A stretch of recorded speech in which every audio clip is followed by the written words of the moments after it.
Bonjour, donc Émilie Fleury, direction générale à la ville de Montreuil, chargée de mission logement habitat. Donc avant de commencer, je tiens à vous informer, certains se sont déjà servis, que j'ai laissé de la documentation à votre disposition concernant tous les travaux qui ont été réalisés par la ville de Montreuil en collaboration avec les associations ou produites par les associations collectives d'habitants elles-mêmes sur la petite tablette. Donc, je vous invite à regarder l'ensemble de cette documentation et tout au long de l'exposé. Alors, une première chose, Montreuil, tout le monde n'est pas issu de cette première ville, quatrième ville d'Île-de-France. Donc, pour vous resituer un petit peu à l'Est parisien, des problématiques sociales urbaines qui s'apparentent grandement à la capitale et en même temps sur un creuset marqué des banlieues rouges. Donc on est sur un territoire tel quel où se pose la question de l'habitat participatif. Comme a pu l'évoquer Anne Dorazio tout à l'heure, ce thème, c'est quelque chose qui n'est pas nouveau, qui a forgé ce territoire, ces initiatives à Montreuil. Ce qui est nouveau, c'est la redécouverte de l'action publique de ce champ. Et pour nous, à la ville de Montreuil, les interrogations qu'elle peut porter au titre de la citoyenneté, de l'économie sociale et solidaire, de ses caractéristiques en termes d'urbanité. Et ce dont je vous propose de vous exposer aujourd'hui, c'est davantage un retour sur cette généalogie, la construction de cette politique publique, la réception par la ville de Montreuil de tous ces thèmes, puis les enjeux que ça pose, à la fois à l'échelle locale comme à l'échelle nationale, puisqu'on a évoqué tout à l'heure, c'est créer ce réseau national des collectivités. Alors, tout a démarré par l'interpellation d'une interpellation habitante, dont l'association qui nous accueille aujourd'hui, en 2008, au moment de la reformation, de la reformation, je ne sais pas comment on peut le dire, du MAGA en éco-habitat groupé. À cette occasion, un élu est invité, délégué à la ville de Montreuil sur le logement et l'habitat, Daniel Mossman, président également de l'Office public HLM, donc une double casquette plutôt stratégique et intéressante sur un aspect de maîtrise d'ouvrage et d'orientation d'une politique publique au logement. Et de cette interpellation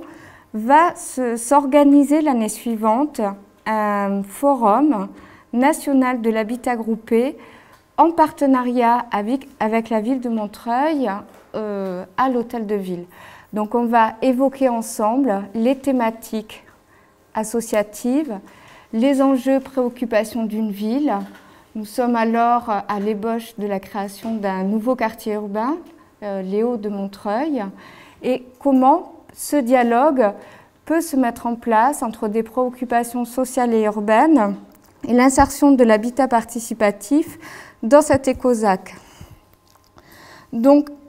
sur ce forum, la surprise pour la ville a été en fait de découvrir une diversité des mouvements, une diversité des opérations qui ont pu être produites sur son territoire et d'initier un partage d'échanges et d'expériences entre le milieu habitant et les collectivités. On avait la vision, voilà, l'habitat participatif, c'est couleur d'orange. Et finalement, dans les débats, il nous a semblé bon de réaliser le recueil que vous avez dans les mains, ce recueil de capitalisation des expériences, rédigé notamment par Anne Dorazio, pour essayer de voir ce qui se passe sur ce territoire, qu'est-ce qu'il y a en ébullition et qu'est-ce que ça nous interroge au titre de nos interventions. Alors, les premiers enseignements, ça a été pour nous...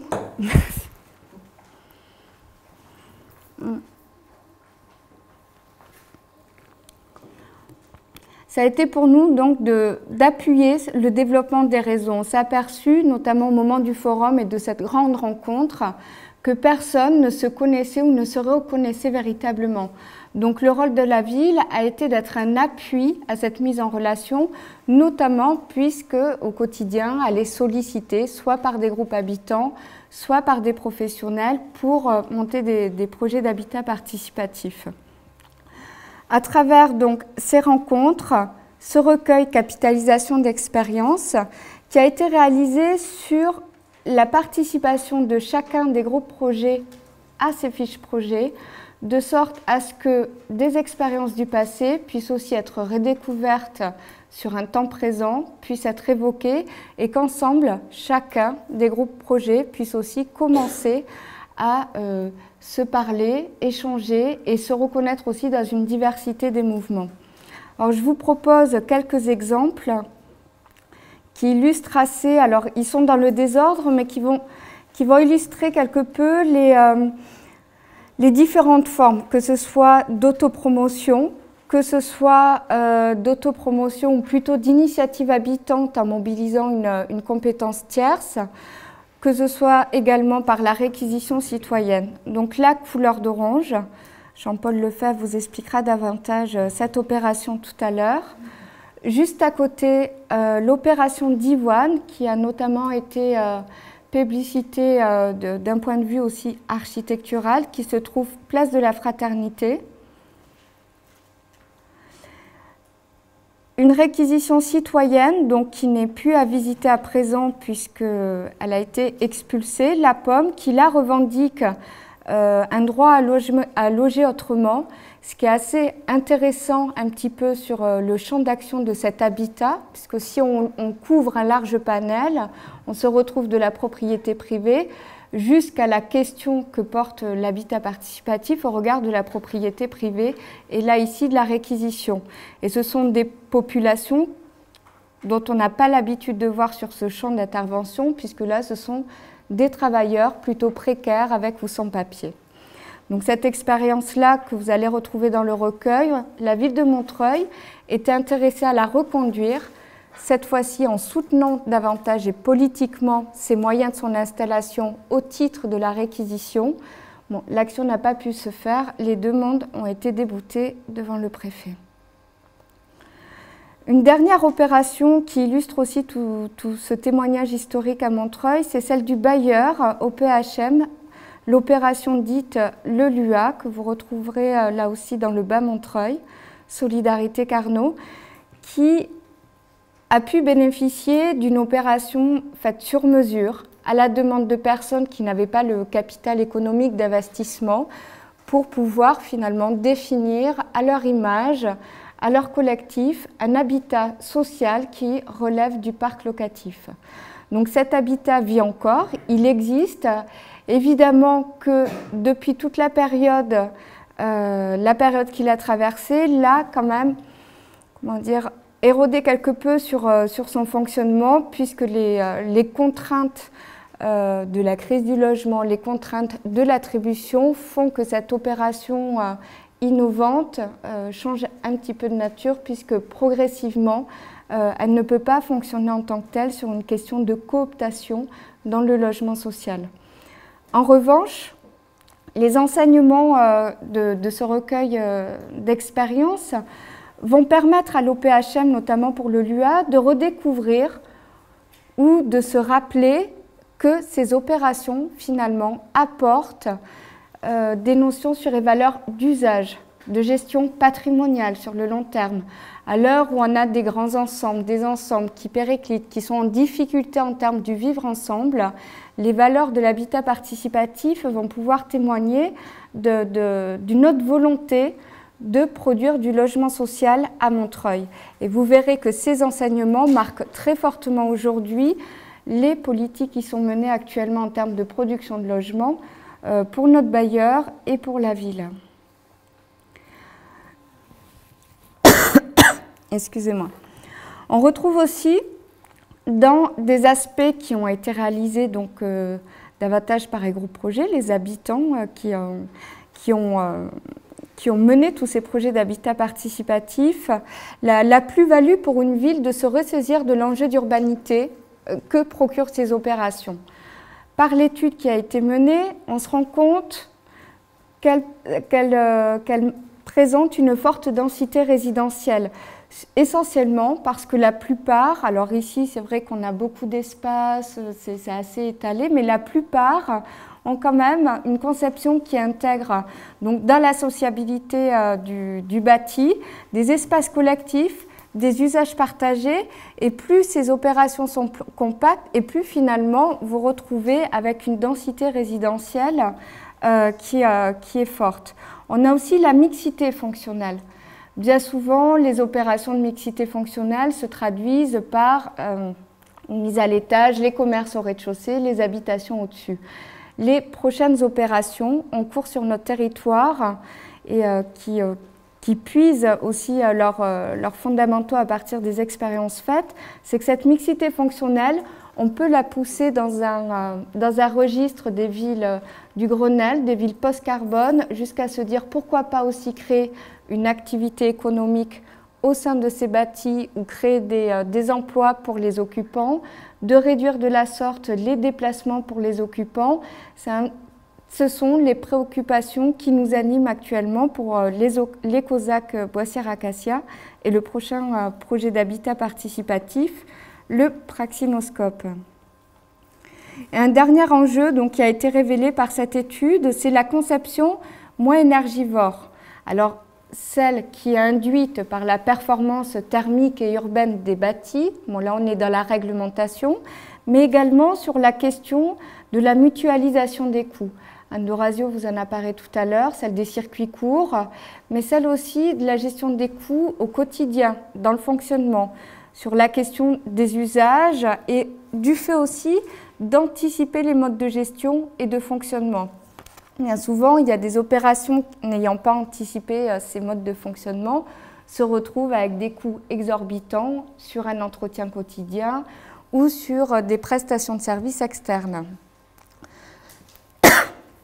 Excusez-moi. Non. On se rend compte ici que la capitalisation d'expérience qui a été dans ce recueil, qui nous témoigne de ces éléments, elle peut s'évoquer aussi bien au passé qu'au présent, et ça c'est une réelle opportunité pour une collectivité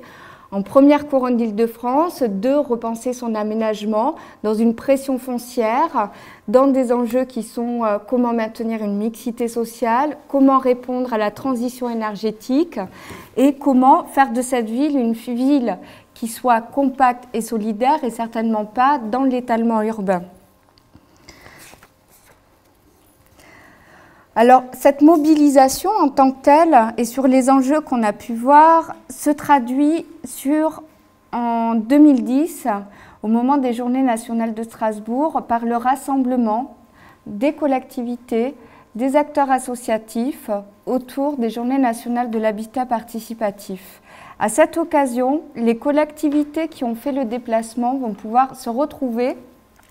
et échanger ensemble leurs différentes préoccupations. Celles, on est sollicité au quotidien sur la volonté de faire de l'habitat participatif. On est sollicité sur l'appui à des professionnels, sur le dégagement de foncier. Ces enjeux, ces problématiques, pour nous, elles s'évoquent à quel titre ou sur quelle contrepartie publique, finalement, on pourrait s'autoriser d'appuyer l'habitat participatif plutôt que de la création du logement social ou d'autres opérations immobilières. Après tout, les budgets sont restreints, il y a des orientations qui nous sont fixées. De quelle façon on peut essayer d'insérer cette diversité puisqu'il y a un enjeu qui est sous-jacent que l'on pressent tous et de quelle façon on le construit en véritable politique publique. Alors ce réseau, il a été... donc les villes se sont ressemblées à l'occasion de ces journées nationales. Et une deuxième étape importante, ça a été celle de la création de ce réseau qui s'est faite justement ici, dans cette salle, à couleur d'orange, avec l'ensemble des 12 villes membres et fondatrices. Donc là aussi, vous retrouverez la charte signée sur la tablette, où on a décidé une charte, on a décidé un mode de fonctionnement sur une approche, on va dire, un consensus différencié. Notre objectif était d'abord de se réunir entre collectivités de toute obédience confondue pour permettre à cet enjeu de l'habitat participatif de dépasser tous les creusets de partis politiques, mais de pouvoir être élevé en termes d'intérêt général et de questionnement à la puissance publique. Donc cette charte, qui est notre consensus, va décliner tous les enjeux et toutes les valeurs dans lesquelles se reconnaît la collectivité locale, territoriale, sur l'enjeu de l'habitat participatif. Ce réseau, C'est à la fois une plateforme active des échanges d'expériences et c'est aussi pour nous un levier de lobbying. On l'a expliqué lors de la première intervention, la plupart de ces projets rencontrent de nombreuses difficultés par un manque d'encadrement législatif, par la nécessité de sécuriser les différents parcours financiers des groupes, du portage foncier, également le blocage étant celle de nos propres institutions dans les différences de temporalité dans le traitement entre l'habitant, l'administration, le politique. Et donc, le premier enjeu qu'on s'est fixé au titre de ce réseau national est celui de pouvoir élaborer une sorte de projet négocié en lien avec l'Association nationale de l'habitat participatif et le réseau des villes, un projet de loi sur lequel pourrait s'intégrer la question de cet entre-deux pas encore programmé entre la promotion immobilière classique et le logement social. Donc il ne s'agit pas non plus d'en faire un dogme, c'est hors de question, d'en faire un quota. Il y a déjà des lois et des quotas qui attendent aussi leur application, mais c'est essentiellement d'essayer de dépasser là où il y a eu des échecs législatifs déjà par rapport à la loi qui avait été déposée au Sénat par les Verts, celle du PS, le PPL Repentin plus récemment, et de se dire quelle forme d'habitat alternatif est-il possible ou autorisé à vivre en France, et de cette façon-là, sur quel volet les villes, ensuite dans leur traduction locale, souhaitent soutenir et sur quel engagement contrepartie. Alors ça nécessite pour nous, collectivité, on découvre ce champ en tant que professionnel avec nos outils classiques pour agir, de rencontrer l'ensemble de ces sphères associatives qui elles-mêmes se sont constituées, comme ça a été dit tout à l'heure par Anne Dorazio, un petit peu aussi par effet miroir à cette création du réseau national des villes pour qu'on puisse avoir chacun un interlocuteur national et débattre ensemble des enjeux nationaux et chacun se retrouvant à l'échelle locale sur les différents projets à mener. Donc, très récemment, la parution du livre blanc par ce réseau national des associations, livre blanc que nous étudions attentivement, de sorte à essayer de voir entre les attentes des collectivités, l'enjeu d'un intérêt qui est partagé et évident pour nous en tant qu'action publique, agissant de l'action publique, de voir qu'est-ce qui serait intéressant ou pas de soutenir, à quel titre et de quelle façon. Là où ce réseau et les interrogations qui portent en tant que telles sur la volonté de co-construire, renouveler les cadres d'action, de formaliser ces engagements finalement à la fois pour les collectivités mais également avec le réseau des associations, c'est de trouver un juste équilibre à ce que l'on doit institutionnaliser, jusqu'où et comment. Le risque, c'est qu'on part d'une initiative habitante, il y a besoin d'avoir la construction du cadre de ces possibles. À la fois, ça nous nourrit, nous, en tant que collectivité, pour produire et réfléchir à d'autres formes du logement, moins classiques, moins ordinaires, dans sa gestion, comme dans sa production, comme dans son économie, coût, ratio et compacité.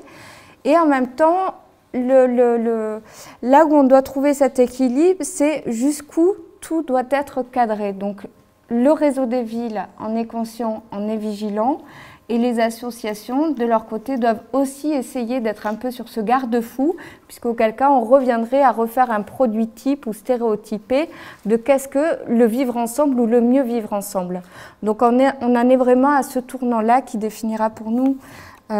par la suite, finalement, cette politique publique au logement. Alors, on a pu voir depuis le départ, entre la diversité des opérations, la question qui est introduite au niveau national par ce mouvement sur la question d'un droit à la citoyenneté, d'un droit à habiter, le droit à la réquisition, toutes ces formes et tout cet investissement habitant nous renvoie, nous, en tant que ville, sur la question d'une dynamique citoyenne qui a son épuisement, où on ne sait plus trop jusqu'où aller, nos cases ne fonctionnent pas tout à fait. En même temps, sur l'économie sociale et solidaire, des choses qui s'animent de plus en plus sur ce contexte de crise qui n'est pas récent, mais du coup de circuits courts par nécessité, quand ce n'est pas nécessairement des convictions militantes et politiques. Donc on se rend compte que toute cette fabrique de la ville qui passe par habitant nous interroge sur le mode de comment le suivre, comment concevoir autrement cette ville et comment répondre aussi aux défis qui nous sont lancés par le Grenelle sur cette transition énergétique, sur la ville durable, sur ces villes en transition, en repartant de l'expérience et de l'expérimentation locale pour peut-être en faire un projet un peu plus général. Donc, il s'agit également de se poser la question en tant que collectivité, bailleur, puisqu'on a vu qu'il a eu un rôle très prégnant à Montreuil depuis le départ et qu'il est encore très actif aujourd'hui sur ce champ-là, de réfléchir aux couches les plus modestes qui n'ont pas cette capacité d'investissement dans la production de leur logement, de pouvoir continuer à vivre à Montreuil sans être relégués de façon très naturelle du fait économique et social en plus grande couronne et ainsi de suite, mais bien de pouvoir construire un projet de vie sur ce territoire. L'alternative étant pour nous à ce jour, puisque nous n'assons pas à la coopérative habitat ou de tiers habitat, mais davantage sur la question du logement social, d'essayer de répondre à ce défi du mal logement, de la crise du logement, sans que l'habitat participatif en soit une réponse, mais pour qu'il puisse y contribuer. Alors, deux exemples sur lesquels j'aimerais revenir plus précisément, puisqu'il y en a un qui vous est présenté dans le recueil d'expériences et d'autres que vous avez retrouvés en libre disposition sur la table. C'est l'exemple de la maison des Baba Yaga et l'exemple du praxinoscope, un qui est beaucoup plus médiatisé que l'autre. Alors, ces deux exemples témoignent pour une ville des modalités d'intervention. Soit on cible des parcelles dans le diffus,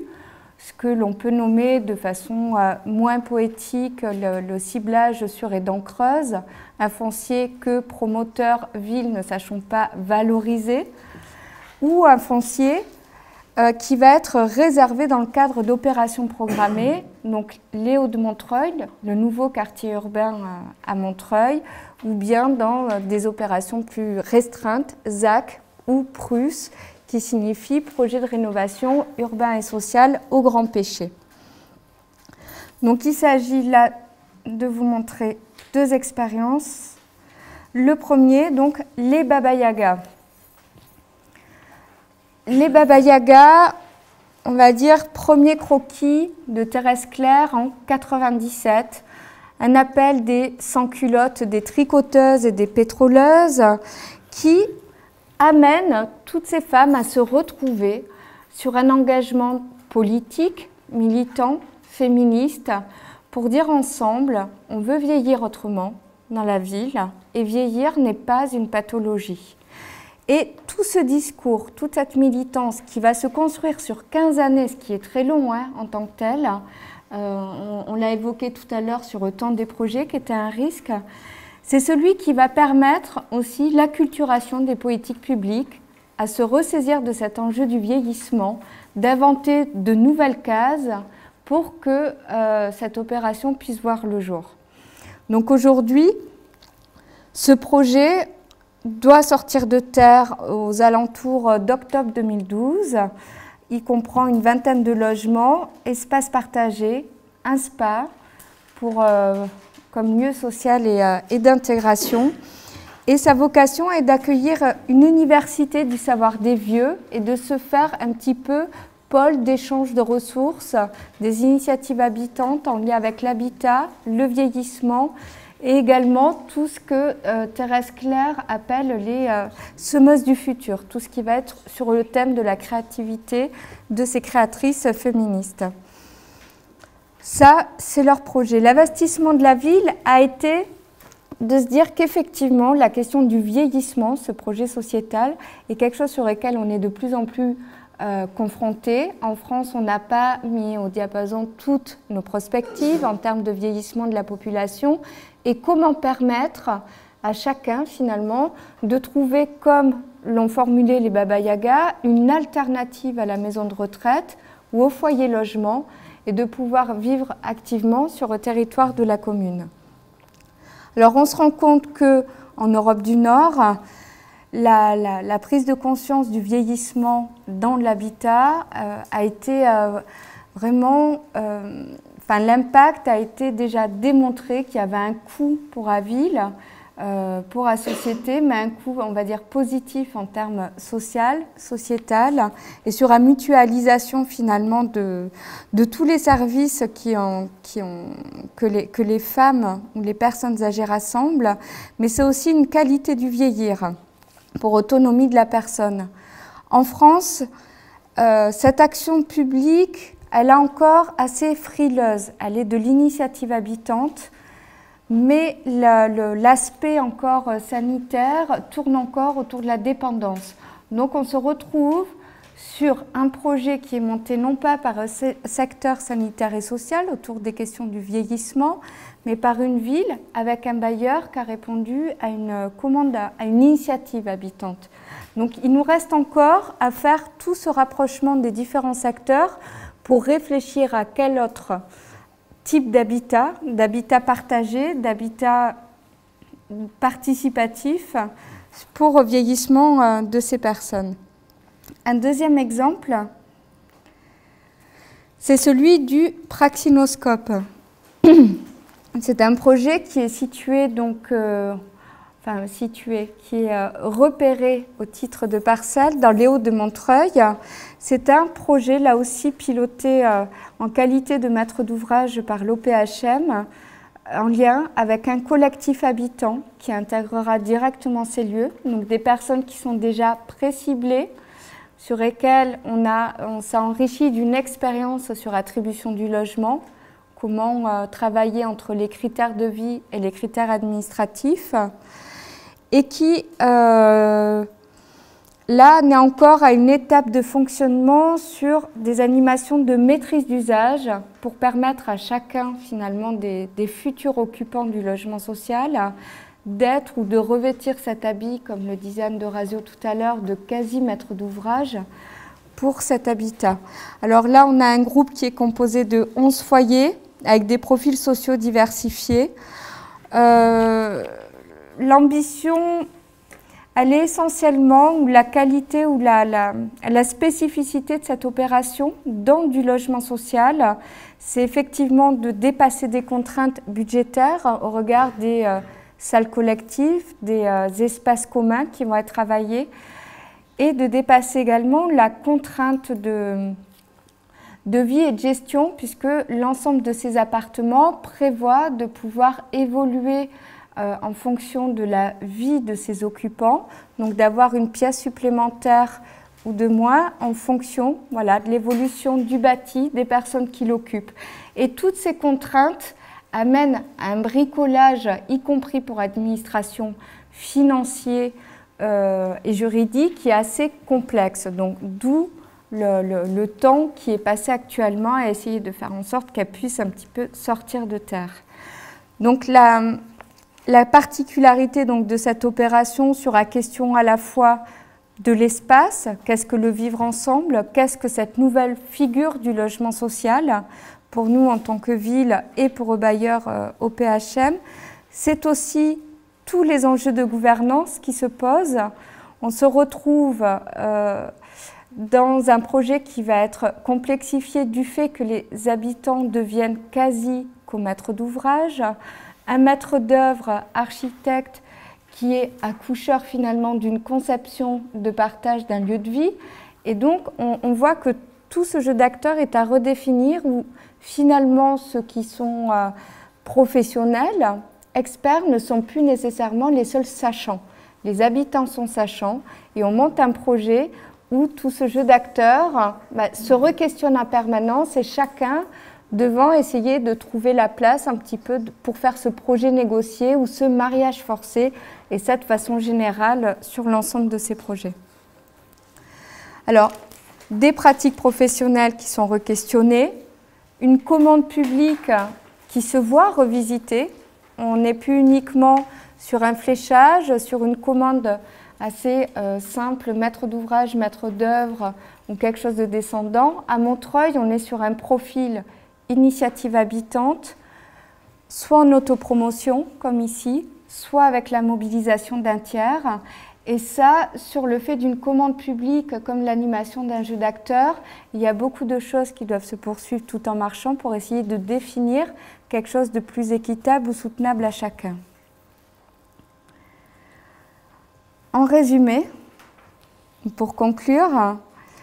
ce qui est intéressant et qui part de cette initiative habitante, c'est tous les questionnements qui sont remontés dans une période qui n'est pas neutre, une crise qui dure depuis de nombreuses années, un Grenelle, donc des attentes et des préoccupations environnementales, énergétiques, sociales. Et donc sur ce fond, l'interpellation habitante a reçu un autre écho qui est celui finalement de bousculer un petit peu les modalités de la politique publique pour que nous, au titre des collectivités, on re-questionne nos outils classiques, notre positionnement professionnel et essayer de faire en sorte, parce qu'on n'en est qu'aux prémices de la définition de cette politique, que ce soit à l'échelle locale comme dans la définition au niveau national, de trouver les cadres qui vont favoriser ces réussites. À la fois, pour Montreuil cette fois-ci, d'autoriser, de permettre, de rendre possible les opérations en autopromotion pour ceux qui ont la capacité d'investissement à Montreuil, mais surtout d'autoriser via une politique publique du logement renforcée dans le cadre du logement social, une autre façon d'appréhender la production du logement ordinaire et d'interroger les ensembles déjà existants, des ensembles classiques, pour voir sur le transfert de ces valeurs que procure l'habitat participatif, qu'est-ce que ça peut apporter à des ensembles vieillissants sur la gestion, les usages et le collectif. Il s'agit aussi donc, dans cet enrichissement, de travailler pour nous dès à présent à ces projets de ville en transition, à partir du local, de voir quelles expérimentations pourraient être reproduites ou pas. Et c'est à ce titre que Montreuil a pris sa place dès le départ au titre de ville et grâce et par l'initiative des habitants au premier rang pour le développement de l'habitat groupé participatif dans le champ national des collectivités. Voilà, je vous remercie.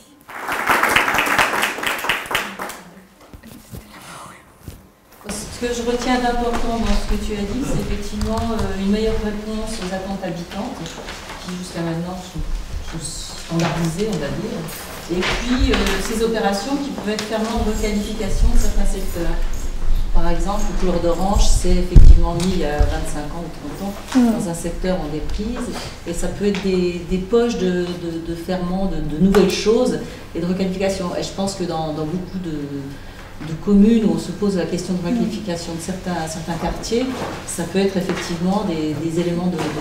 ferment d'autres choses. Voilà, et requalification, c'est vraiment regard collectivité, la spécificité de couleur d'orange. Aujourd'hui, je parlerai de revalorisation du foncier, de sa valeur. Finalement, là où on ne sait pas, les associations, les collectifs ou professionnels peuvent revaloriser ce foncier, puisque le requalifier, tous les secteurs ont déjà quand même une identité, une dynamique qui n'était pas celle au moment de l'implantation de couleur d'orange dans le Bas-Montreuil, qui était plutôt quartier délaissé, grande friche industrielle. Donc on n'en est plus dans cette préoccupation-là au vu d'une ville de première couronne et de la tension du foncier. Et là, au titre de cette réponse habitante, elle n'est pas améliorée, elle est accueillie, elle est reconnue, puisqu'en même temps, on n'a pas les outils pour faire. Même les villes bricolent au quotidien. Donc cette fois-ci, elle a plutôt son répondant, sans questionnement, où chacun va s'enrichir dans des pratiques, les habitants comme les professionnels, mais il n'y a pas encore de modèle clé ou quelque chose, il y a une volonté, il y a une orientation politique, mais il n'y a pas un schéma sur mesure en tant que tel. Oui, puis ça pose la question dans le logement social des attributions au logement.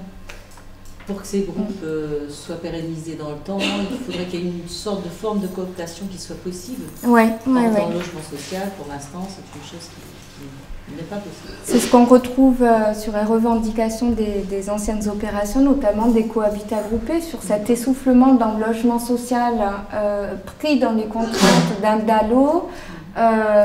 d'une crise au logement, où finalement les habitants ne se sont plus choisis, où le vivre ensemble est remis en question pour une nécessité d'un toit. Sur l'expérience montreuilloise, le LUA a déjà, voilà,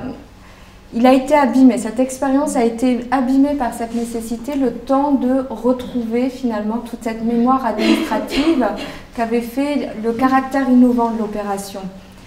Pour la maison des Baba Yaga, qui est aussi au sein d'un bailleur social, donc l'OPHM, on s'est posé la question des critères donc, administratifs. Il faut répondre à la nécessité d'une loi, de répondre aux critères des demandeurs de logement, et en même temps d'y adosser des critères de vie qui nous sont autorisés par le caractère dérogatoire de cette opération. Un peu sur le modèle allemand, mais là pas les Fribourg ou les Vauban, mais davantage les grands ensembles en Allemagne, où la cooptation des voisins peut se faire au regard des demandeurs de logement et des logements qui sont disponibles. Donc on essaie de voir comment ça pourrait se dérouler. Pour l'autre opération qui est celle du praxinoscope, les enjeux d'attribution,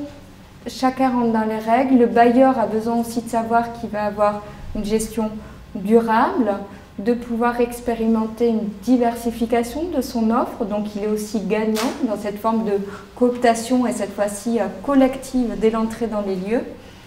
Mais c'est pas tant le turnover qui peut s'annoncer dès à présent sur ce type de projet qui peut inquiéter, c'est davantage comment pouvons-nous garantir à un moment donné une mémoire du projet au-delà de la rotation des personnels dans les municipalités, dans les villes, comme chez un bailleur. On voit que ça fait défaut parfois des projets publics tels quels. Et également sur la gestion dans le temps, dans les engagements qui vont être pris, comment cette gestion peut se pérenniser dans le logement social. Parce que là aussi, le bailleur découvre un petit peu ses fonctions. Les lignes vont bouger. Voilà, donc on a vraiment deux thématiques un peu plus spécifiques. Et une dernière opération que je n'ai pas évoquée, mais pareil, je vous ai laissé l'ensemble de la documentation, c'est celle sur le projet de rénovation urbaine et sociale au Grand Péché, où là, on est encore dans une forme un peu hybride, une demande d'habitante, mais pas d'un collectif en tant que tel, une traduction d'un bailleur à diversifier son offre et à créer une offre de logement sur un même îlot en zone urbaine sensible, où là, on va jouer plutôt un ascenseur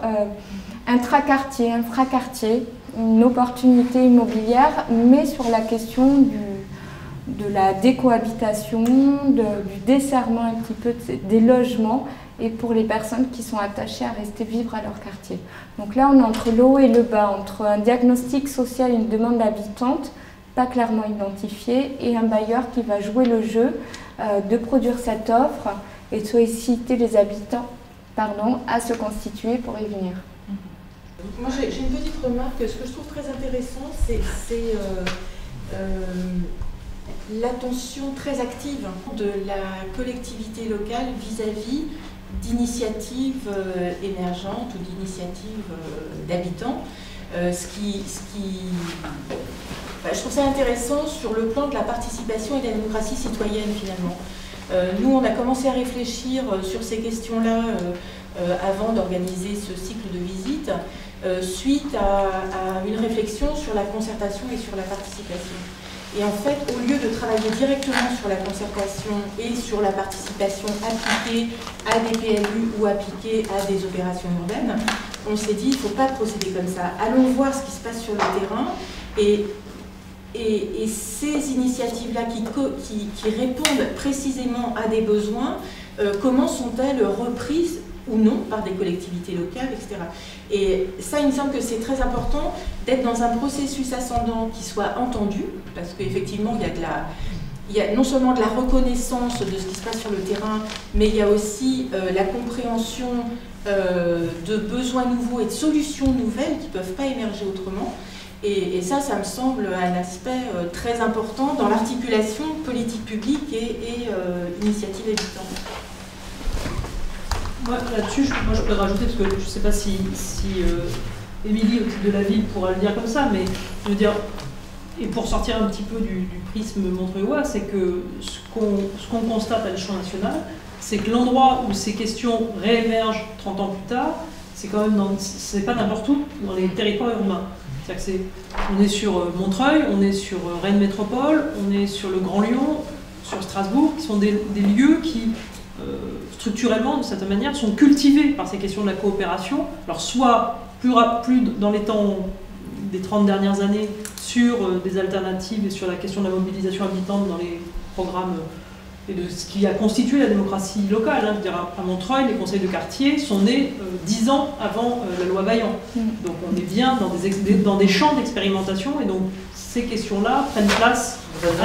assez naturellement, et donc effectivement il n'y a pas de coupure entre la question de la participation à l'échelle du territoire sur les programmes urbains, mettons, et en tout cas je pense que pour une partie des techniciens et des élus de la ville, et à la rigueur quel que soit, malgré les changements municipaux, il y a une continuité de cette culture-là locale. Et même chose à Rennes, sur Lyon ou Grand Lyon, on est dans des berceaux des questions du coopératisme en France depuis la fin du 19e siècle. Donc voilà, on est dans des lieux où, mettons, les mouvements castors ont été extrêmement performants. Bon, voilà, donc je pense que c'est pas dans n'importe quel territoire, en tout cas dans un premier temps, que c'est des initiatives RSM. Et donc il y a bien une capacité, c'est ce que tu disais je crois, commune, et des acteurs à agir, et des institutions là, du politique entre autres, et de ces techniciens, à réceptionner et à entendre. Parce que là, il y a une culture, à mon avis, il y a une culture commune.